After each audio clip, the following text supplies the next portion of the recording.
Selamat pagi, senang sekali saya Rosmi Rahma kembali menjumpai Anda dalam program Redaksi 33. Kami akan menyajikan informasi penting untuk Anda dan berikut di antaranya. Kita awali Redaksi 33 kali ini, lomba ikan hias cupang secara online pertama digelar di Kota Balikpapan. 200 peserta dari Kaltim bahkan luar pulau ikut serta, namun hanya ikannya saja yang hadir tanpa pemiliknya.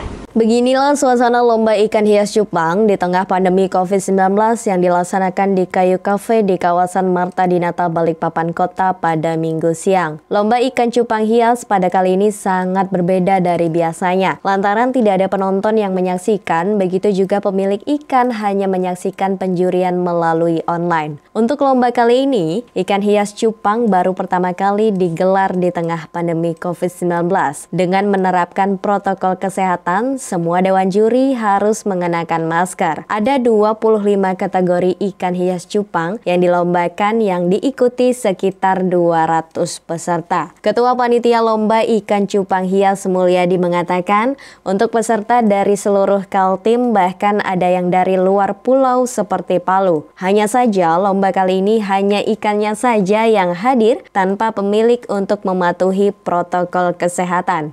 Kontes cupang kali ini, Ya, kontes cupang kali ini pertama di Balikpapan secara online yang kita adakan untuk menjawab para penghobi ikan hias cupang Balikpapan yang sudah kepingin melihat ikannya berlaga. Ini peserta dari mana aja nih? Untuk peserta ini dari Kaltim ada Samarinda, Bontang, Tenggarong, Sangatta, sampai dari luar pulau kayak Palopo, Sulawesi itu. Cuma ikannya saja, orangnya di rumah. Oh, jadi secara online ini ya? Secara online kita sebarkan di 2 medsos lah. Bang, ini dari kebetulan di pandemi ini dengan kita ada di event seperti ini, kita berharap roda perekonomian khususnya untuk para petani ikan cupang, para seller jadi bisa terus menghasilkan karena dengan ini otomatis permintaan ikan akan banyak. Jadi dari mulai dulu sampai ini akhirnya jalan semua.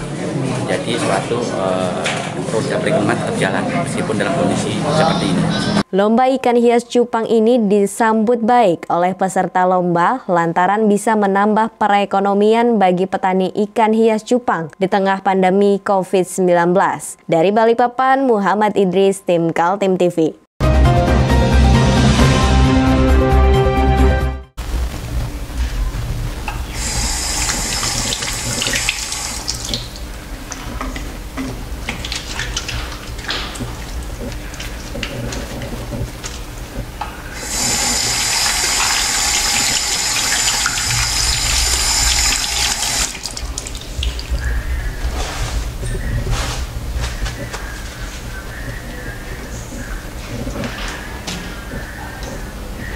Meskipun di rumah saja, kita tetap selalu menjaga kesehatan, cuci tangan, menggunakan hand sanitizer. Ingat, mulailah dari diri sendiri. 2 orang pelaku pencurian kotak infak terekam CCTV konter HP. Pelaku pura-pura untuk membeli pulsa ponsel, aksi pelaku viral di media sosial. 2 pelaku pencurian kotak infak di sebuah konter ponsel di Jalan MT Haryono, Balikpapan Selatan terekam kamera CCTV. Aksi kedua pelaku ini viral di media sosial. Aksi pencurian dilakukan oleh pelaku pada Rabu siang 29 Juli 2020. Modus operandi yang dilakukan oleh kedua pelaku yakni satu pelaku yang mengenakan jaket merah berpura-pura membeli pulsa sehingga penjaga konter sibuk. Sementara rekan pelaku yang mengenakan helm putih memasukkan kotak infak kecil ke dalam tasnya. Setelah berhasil beraksi, kedua pelaku kabur menggunakan sepeda motor. Kotak infak diketahui hilang oleh penjaga konter setelah petugas rumah yatim hendak mengambil kotak infak yang dititipkan. namun ternyata sudah tidak ada di tempat. Setelah dicek CCTV, terlihat kotak infak anak yatim diambil pencuri. Itu jam berapa sih kejadian waktu itu? Kejadiannya sekitar jam 20.38. 20.38. Iya. Dia modusnya seperti apa itu? Dia tuh ada 2 orang cowok. Terus dia tuh yang satunya ngalihin perhatian dengan cara dia beli voucher, terus minta diisikan. Nah, yang satunya lagi itu dia ternyata bawa tas. Dibuka, terus yang penjaga yang malam ini lengah, dianya langsung masukin kotak amalnya itu. Dalam tas? Iya, ke dalam. Kotak amalnya tuh kecil kah atau gimana? Kayak apa kaleng kah? Kotak? Kayak kotak gini nih. Oh gitu. Nah, lumayan lah. Kecil ya Bu ya? Iya, sedang sih. Sedang ya? Kira-kira berapa sih Bu di dalamnya itu Bu? Kurang tahu sih, soalnya itu kebanyakan uang 2000-an sama uang 500-an gitu. Tapi itu sudah sering nggak Bu terjadi seperti kejadian itu? Kalau untuk di konter-konter sih sering. Cuma kalau di sini? Di sini baru ini. Baru itu ya? Iya. Itu juga tahunya pas kemarin siang. Orangnya mau ngambil, ternyata kotaknya nggak ada. Oh gitu. Kemarin siang ya? Iya. Dilihat CCTV ada ya? Iya, dilihat CCTV sekitar jam 8:30 malam itu. Kejadian pencurian kotak infak di konter HP ini baru pertama kali dialami dan berharap pelaku bisa segera diamankan oleh pihak kepolisian. Dari Balikpapan, Muhammad Idris, tim Kaltim TV.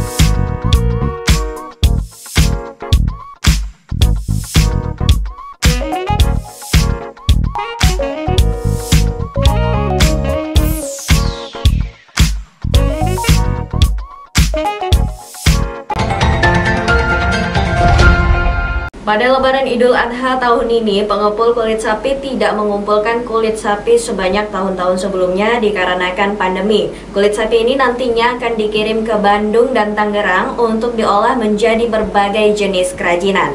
Beginilah para pengepul kulit sapi di kawasan Kampung Timur, Balikpapan Utara pada Minggu siang untuk membersihkan kulit sapi dari sisa daging yang menempel. Kulit sapi ini dikumpulkan nantinya akan dikirim ke Bandung dan Tangerang. Pada tahun ini kulit sapi yang dikumpulkan menurun hingga 50%. Berbeda pada tahun lalu, hal ini terjadi lantaran pandemi COVID-19 sehingga tidak banyak yang berkurban. Kulit sapi ini dibeli dengan harga Rp30.000 per lembarnya, selanjutnya dibersihkan, dicuci, dan ditaburi dengan garam agar tidak berbau. Setelah kering, nantinya baru dikirim ke Bandung dan Tangerang. Dalam satu hari, kulit sapi bisa dikumpulkan hingga ratusan kulit sapi. Pengepul kulit sapi mengatakan setiap tahunnya mereka selalu menampung kulit sapi hasil kurban dan untuk tahun ini sedikit menurun kulit sapi yang ada. Sudah 487 lembar.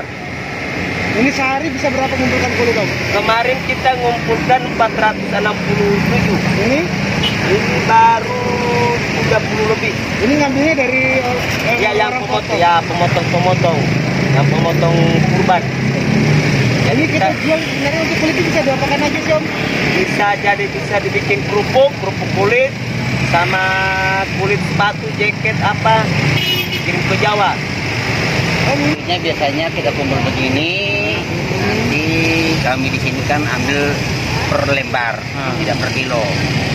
Kalau per lembar kita ambil 30.000, nanti kita drop ke Haji Nia. Haji Nia nanti dia kirim ke Tangerang maupun ke Bandung. Pak, ini kan prosesnya seperti apa? Ini dikulitin lagi, dibersihin atau seperti apa? Ini dibersihin lagi Pak. Bersihin, dicuci, baru digaramin sama dia. Dikeringkan. Baru dikirim Pak. Pak, untuk tahun ini gimana Pak? Banyak atau sedikit ini Pak? Kalau tahun ini tidak kayak tahun kemarin, agak mengurang tahun ini Pak. Agak mengurang ya? Kulit sapi ini nantinya akan dijadikan berbagai jenis kerajinan yang terbuat dari kulit sapi. Dari Balikpapan, Muhammad Idris, tim Kaltim TV.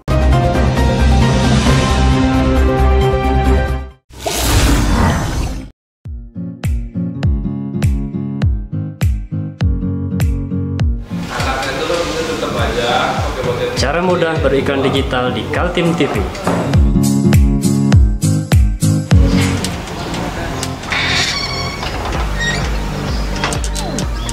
Yang pertama, jadilah sahabat Kaltim TV.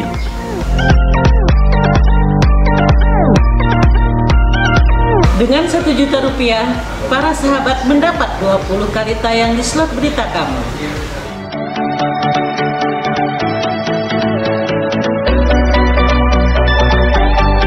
Dengan 20 detik dapat menjangkau 20.000 penonton. Anda beruntung karena mendapat kesempatan perdana dari kami. Ayo jadilah sahabat Kaltim TV.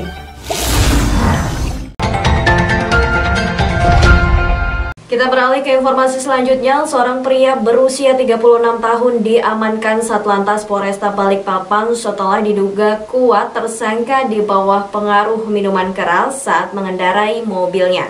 Beginilah kondisi mobil pick-up bak terbuka yang dibawa oleh pelaku tabrak lari pada malam takbiran di kawasan Tritip, Balikpapan Timur. Kondisi depan mobil rusak parah akibat menabrak seorang pengendara motor dan akhirnya tewas. Diduga kuat tersangka yang merupakan pengemudi mobil bak terbuka dengan inisial SS tengah mabuk minuman keras jenis cap tikus saat mengendarai kendaraannya. Usai terjadi tabrakan, tersangka sempat kabur dan bersembunyi, namun berhasil diamankan Satlantas Polresta Balikpapan dibantu TNI. Tersangka diketahui dari arah Gunung Tembak menuju kawasan Manggar dengan kecepatan tinggi sesat di kawasan Tritip, Balikpapan Timur. Sebuah mobil berwarna merah keluar dari gang. Tersangka terlihat berupaya menghindari mobil tersebut dengan membanting setir ke arah kiri, namun tak bisa mengendalikan lantaran kecepatan mobil yang cukup tinggi, sehingga mobilnya masuk jalur arah berlawanan yang saat itu melintas motor metik.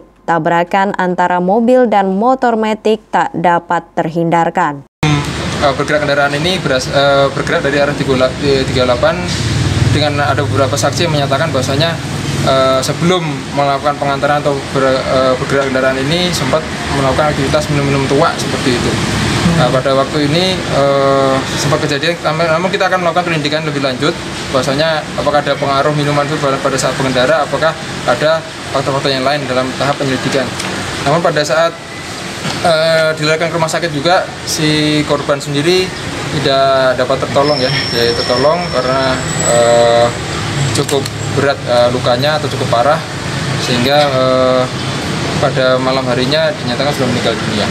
Oh, di dekat-dekat rumah di TKP. Izin Pak, berarti memang betul ya Pak, lagi habis minum-minum ya? Pak waktu bawa mobil itu dalam kondisi mabuk atau seperti apa Pak? Atau masih sadar? Masih sadar, Cuma habis minum ya? Iya. Minum apa? Gitu ya Pak ya, masih ya? Minum apa Mas? Ya.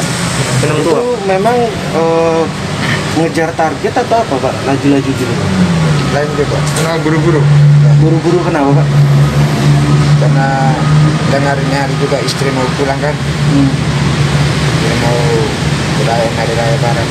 Oh iya. Tersangka dijerat pasal pelanggaran kecepatan mengakibatkan meninggal dunia dengan ancaman maksimal 6 tahun penjara. Dari Balikpapan, Muhammad Idris, tim Kaltim TV.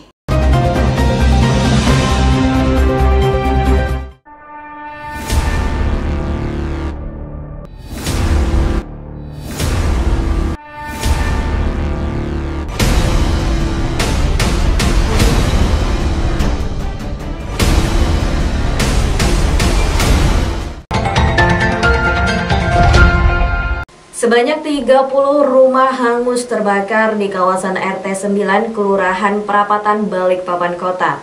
3 petugas pemadam kebakaran dilarikan ke rumah sakit lantaran kelelahan. Kawasan Kelurahan Perapatan Balikpapan Kota pada Minggu malam kembali membara. Kobaran api terjadi di kawasan pemukiman padat penduduk dan terletak di lereng gunung dan hembusan angin yang cukup deras sehingga kobaran api begitu cepat membakar rumah warga yang sebagian besar terbuat dari bahan kayu yang mudah terbakar. Petugas pemadam kebakaran dibantu oleh TNI Polri, Pertamina, serta relawan berjibaku memadamkan kobaran api. Jalan yang sempit serta terjal menjadi hambatan petugas BPBD untuk dapat menguasai kobaran dengan cepat. 3 petugas pemadam kebakaran harus dilarikan ke rumah sakit lantaran kelelahan saat memadamkan api. Petugas BPBD membutuhkan 3 jam baru dapat menguasai kobaran api. Sedikitnya 20 mobil pemadam dikerahkan baik dari BPBD, Pertamina, PDAM, dan TNI Polri. Ya, ini kebakaran yang cukup besar untuk di tahun 2020 ini ya. Ini jumlah pastinya masih belum bisa, tapi perkiraannya mungkin sekitar ya antara 20 sampai 30 rumah. Pak, kesulitan Pak yang kami BPBD Pak? Dan memang lokasi kebakaran ini banyak hambatan. Yang pertama, dia berada di perbukitan yang terjal, kemudian aksesnya unit kendaraan nggak bisa masuk dan harus menggunakan selang yang panjang. Dan yang ketiga, untuk hidran agak jauh, yang sekitar 300-400 meter dari sini. Kemudian yang keempat juga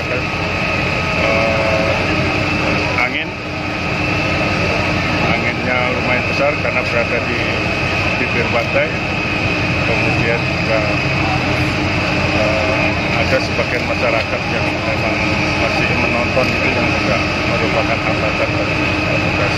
Sementara itu, Ketua RT 9 Kelurahan Perapatan Abdur Rasid mengatakan api diketahui oleh warga sekitarnya pukul 21.30 dari rumah nomor 56 milik Pak Kadir, seorang lansia. Jam 9.30 awal api. Gimana awalnya Pak RT pas apa RT dengar? Nah, itu informasinya di nomor rumah 56. Rumah milik siapa Pak RT? Nah, itu Pak Kadir. Pak Kadir, awalnya itu dari api terlihat atau kalau orangnya ada nggak Pak? Ada orangnya Pak ya? Orangnya masih di rumah sakit. Oh, ada di rumah tadi. Lansia. RT berapa Pak? RT berapa semua yang? Pak, 1 RT ini. RT 9 Pak? RT 9. Saat ini petugas BPBD Balikpapan masih melakukan pendingin di lokasi kejadian dan tidak ada korban jiwa dalam peristiwa tersebut. Dari Balikpapan, Muhammad Idris, tim Kaltim TV.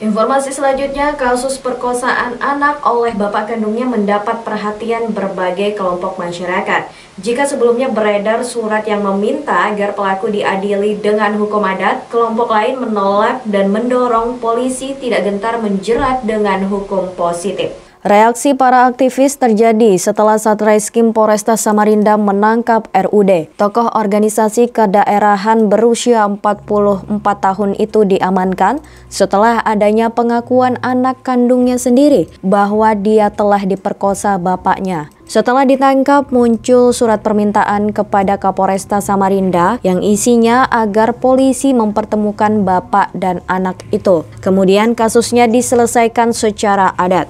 Sejumlah nama tokoh daerah tercantum dalam surat dengan kop aliansi ormas daerah, seperti Syahri Jaang dalam kapasitas sebagai Ketua PDKT, Persekutuan Dayak Kalimantan Timur. Namun Syari Jaang yang juga wali kota Samarinda tidak menandatangani surat permohonan itu. Hanya ada 9 orang yang sudah menandatangani. Abraham Inggan, tokoh masyarakat yang mengklaim mewakili keluarga korban, secara belak-belakan menolak usulan penerapan hukum adat bagi pelaku perkosa anak kandung. Dia bersama sejumlah aktivis berencana mengawal korban hingga kasusnya sampai pengadilan dan pelaku diadili seadil-adilnya.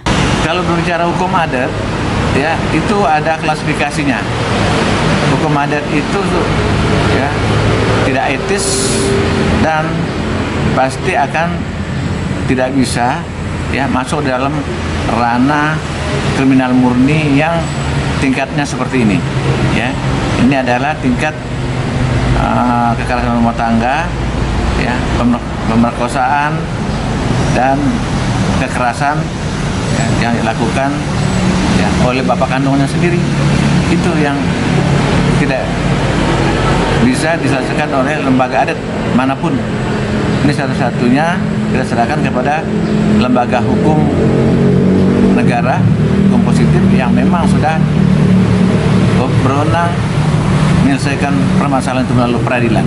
Pengakuan korban perbuatan cabul ayahnya dilakukan 3 kali. Semuanya di bulan Juli, terakhir pada Sabtu malam 25 Juli, di mana ayahnya itu sampai 2 kali menggaulinya. Korban berhasil kabur dari belakang rumah dan kemudian diamankan oleh warga. Tim Kaltim TV, Hardin melaporkan.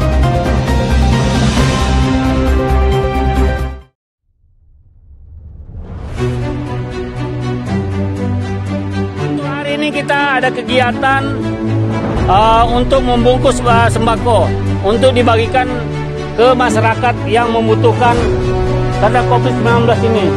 Semoga kita sukses semua. Harus kerjasama yang bagus. Pancasila! Pancasila! Pancasila!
Semangat pemulihan perekonomian masyarakat menjadi topik hangat pada acara Musrenbang Desa Lojanan Ulu, Kecamatan Lojanan, Kabupaten Kutai Kartanegara. Salah satu jalan untuk memulihkan ekonomi warga desa dengan mengerahkan anggaran desa untuk stimulus masyarakat berproduksi. Tahun 2021 total anggaran yang dikelola Desa Lojanan Ulu, Kecamatan Lojanan, Kabupaten Kutai Kartanegara diprediksi sebesar 3,71 miliar. Dengan anggaran itu, Kepala Desa bersama dengan BPD, Badan Permusyawaratan Desa, harus putar otak agar anggaran memberi manfaat maksimal terhadap warga. Sejumlah rencana muncul dalam Musrenbang, Musyawarah Rencana Pembangunan Desa yang digelar di ujung bulan Juli 2020. Kepala Desa Lojanan Ulu Suparyo mengungkapkan, pada tahun 2020 berbagai kegiatan dilakukan seperti bedah rumah, semenisasi hingga bakti sosial membantu masyarakat terdampak COVID-19. Nah, dengan adanya Musrenbang ini Pak, atas kesepakatan BPD, tokoh masyarakat ataupun seperti apa Pak, sehingga lahirnya anggaran-anggaran untuk rencana ini Pak? Iya, Musrenbang ini kan awalnya direncanakan ya, mulai direncanakan tingkat RT yang diawal oleh BPD, tingkat dusun diawal oleh BPD, habis itu Musdes yang tentunya dilaksanakan oleh BPD, ini masuk ke musrenbang ini sebagai rekapan apa yang telah disampaikan oleh terdahulu. Saya sebagai kepala desa ini menyikapi dengan RKPD, rancangan kerja pemerintah desa. Tentunya apapun kegiatan yang akan dilaksanakan di dokumen itu kita masuk kepada anggaran. Jadi anggaran itu bersumber dari yang tadi saya sampaikan. Desa Lojanan Ulu termasuk daerah yang menjalankan program Desa Tangguh, yakni ketangguhan masyarakat dalam memenuhi kebutuhan sehari-hari dengan mandiri. Wakil Bupati Khairul Anwar dan Wakapolres telah meluncing Desa Tangguh, diantaranya memiliki lahan untuk memproduksi sayuran serta juga kolam ikan. Camat Lojanan Muhaji mengapresiasi usaha dari Kepala Desa dan BPD Lojanan Ulu yang melaksanakan musrenbang dengan dinamis. Musrenbang tingkat desa bersumber dari musren tingkat RT dan musren tingkat dusun, lalu naik ke tingkat desa dan seterusnya sampai musren nasional. Itu punya kewenangan yang tidak dimiliki oleh kelurahan. Desa itu punya kewenangan untuk membuat peraturan desa, kemudian peraturan kepala desa dan keputusan kepala desa. Nah, 3 peraturan ini itu melekat pada pemerintahan desa, tidak melekat pada pemerintahan kelurahan. Kenapa? Karena desa itu adalah otonomi. Nah, itu yang menjadikan desa ini punya kewenangan untuk membangun dan mengatur desa. Jadi bagaimanapun proses perencanaan pelaksanaan pembangunan di desa itu tergantung dari apa yang sudah direncanakan oleh kepala desa dan BPD. Dari Lojanan, tim Kaltim TV Hardin melaporkan.